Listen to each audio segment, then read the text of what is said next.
The Indian market has matured so much that you would be hard pressed to find a truly bad car on sale today. Most 2022 cars are either good or acceptable. However, here we have listed worst cars that are discontinued in last decade. Number 1, Mahindra Quanto. You can't simply shorten a failed product, Xylo, and expect it to sell. Yes, the Quanto was spacious and had a practical engine, but boy was it ugly. It also had the right quality of a pogo stick.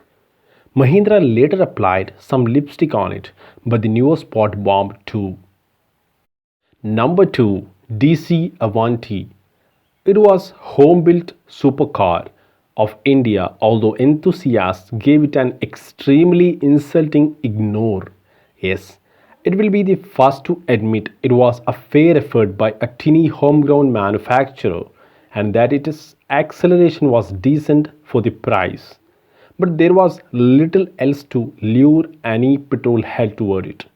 The styling was weird, especially that ugly rear end. It was heavy at 1600 kilos. The build was inconsistent. The interior quality shoddy.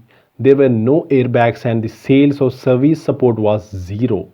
Of course, you then had hand-built car reliability and sloppy handling to live with. Number 3, Premier Rio. The losers at Premier Auto, who were partially responsible for ruining Peugeot and Fiat in India, thought they will jump onto the emerging crossover trend with a cheap Chinese import. Luckily for India, its shrewd customers saw behind the face and realized it's a rebadged Zerti named from China. The cars even arrived with the Zerti badge. Worse still, Premier later did the usual Padmini jugaad and plonked the 1.3-liter MGD into it. The Rio was horribly built and had a depressing interior, was noisy and suffered awful highway manners. Then of course were the suspect promoters backing it. Number 4, Datsun Go or Go Plus. Datsun represents what is a completely disjointed thought process and strategy from none other than fugitive Carlos Ghosn himself, enthusiastically entering the Indian market thinking that cheap will sell. Datsun launched the Go without even a glow box lid. Cost cutting is more obvious than at your local BD shop, and there was a mobile docking port offered instead of a head unit. The Go Plus then showed the world how not to do a third row seat. Number 5, Ashok Leyland Style. A truck maker tried to enter the car segment with a shortcut and it ended pretty badly.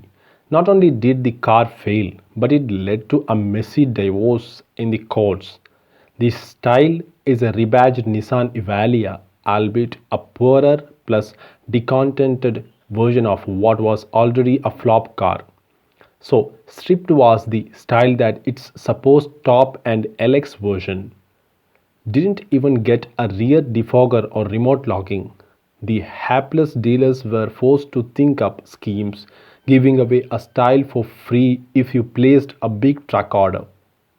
Number 5, Mahindra Verito Vibe. I can't decide which one is the uglier hack job, the Quanto or this contraption. It's one of those OEM products that deserves an entry in our weird and wacky mod jobs thread. Can't decide if this weirdo was a joke from Mahindra or an unpardonable error. Any which way, it made the company a laughing stock. An outdated design, basic interior, and such a poor chop job that 50% of people think it's an ugly hatchback, while the other 50% think it's a sedan. Number 6, Chevrolet Sail. You will find this hard to believe, but the group that brought the MG Hector here is the same one behind the Sail twins.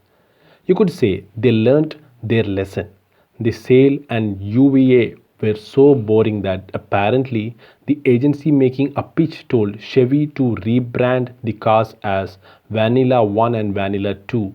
Don't get me wrong, There was nothing fundamentally wrong with the cars, but the problem was that whoever saw one fell asleep instantly. If the dictionary ever needed a graphical representation of boring, they should use this picture. In a market that was getting snazzier designs from other car makers, no customers even noticed the sale twins boring exterior plus boring interior plus boring drive. Number 7. Renault Koleos. The Koleos was one of the first products Renault launched in India and among the worst. Launched at one obscene 23 lakhs in 2011, it was more expensive than the Fortuner and Endeavour. The BMW X1 wasn't too far away either.